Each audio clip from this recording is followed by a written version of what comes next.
Okay, for the next couple of videos, I'm going to be teaching you step by step how to build a property sourcing line. Now, what is a property sourcing line? AKA, I'm going to teach you how to take properties you don't own and sell them to investors who are keen to buy. And we're going to do this, God willing, we're going to do this 2 times. So I'm actually retiring from well, I have multiple businesses, but I'm going to retire from them step by step. Now, the first business I engaged in and made my first money was in rent-to-rent deal sourcing.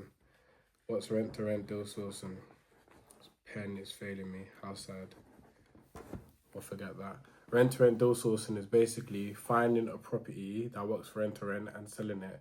Now, the first few properties I sold were properties that were used for Airbnb, and I found them and I passed them to investors and I sold them for about £2,000 to £3,000. That's the first business. From there, I moved into acquisitions of rent-to-rents myself. It does quite well. The market's a bit slow right now, so I'm taking it easy. But then from rent-to-rent deal sourcing, we're going to transition into below market value, short lease, cash buyers. Now, this is something that's kind of new for me. I've got a mentor there to support me, as I think you should with everything that you're going into that's new. But I'm going to teach you step by step how to do rent-to-rent deal sourcing. Now, the first thing you need, you might think that you need deals. Actually, what you need are investors. That's so poor. Investors is what you need. Now, typically people might make the mistake thinking with deal sourcing, oh, I need to find loads of deals. It's not true. Think of any line, anything that is a buy and sell market demand. If you haven't got buyers, you haven't got a business.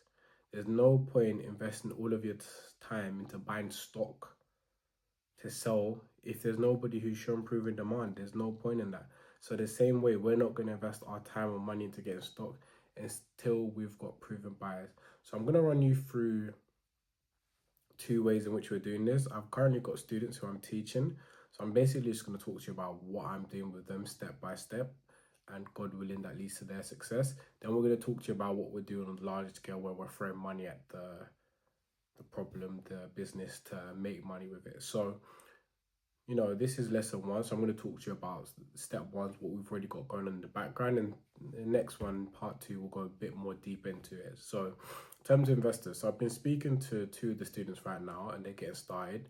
Now, what I do in our program is I've got multiple deals. So I pass on deals to students and I tell them to use this.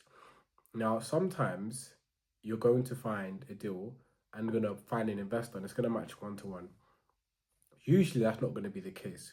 So I tell my students not to fret. Now, the whole point of having deals and posting them is not really to close deals, it's to build up your database. You'll hear me continually use that word again and again and again and again. Build up your database, build up your client list. The value of your business is determined by the size of your database, also the size of your network.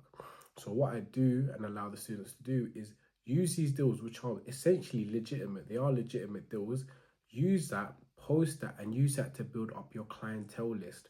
Now, what does that mean? It means I might post a 4-bedroom in East London. I might post a 3-bedroom in Leicester.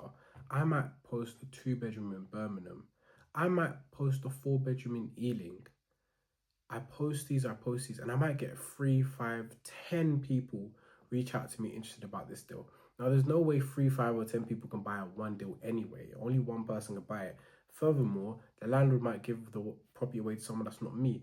But what I do in that situation is I've attracted keen and active investors to me. Now, what I do is I go through the qualification process with each of them. Then I expand the criteria. What does that mean? It means I attracted the attention with a 4-bedroom in East London. I now speak to all of these investors and say, where are you currently looking for deals? And I find out not just Ilford, East London is hot. I find out Essex is actually hot as well. Tilbury, Basildon. I find out people are looking in Southeast London away. And then I start to pinpoint. I start to circle radiuses and find out what the consistent things people are looking for. Because the whole thing you want to do is you don't want to be selling 10 different products. You really, really don't. You want to have your bread and your butter. So what you want to do is continually post, attract your key market, qualify them, then have them find 3 to 5 people with the same criteria and then focus on that. So what I've done in the last couple of days, I've given students property deals that are active or coming up, and I say use these and post them.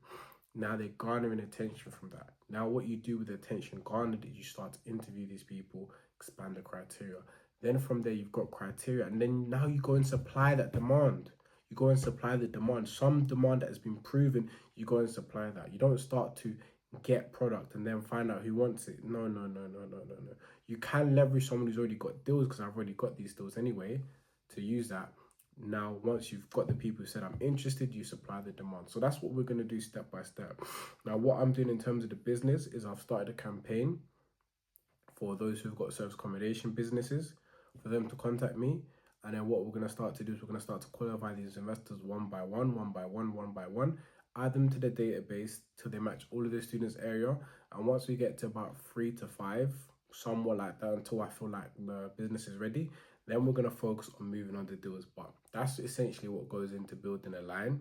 We're starting with rent-to-rent deal sourcing. This is something I've done many a times, free ways, paid ways. But we're going to focus on rent-to-rent deals. Start with investors, going to show you through the qualification process of what it is. Once we do that, we're going to start reaching out for deals. Then we're going to go into the closing process. Once we've done that 1, 2, 3, 4, 5 times, then I'll allow my students to take over that business. We'll move on to sales.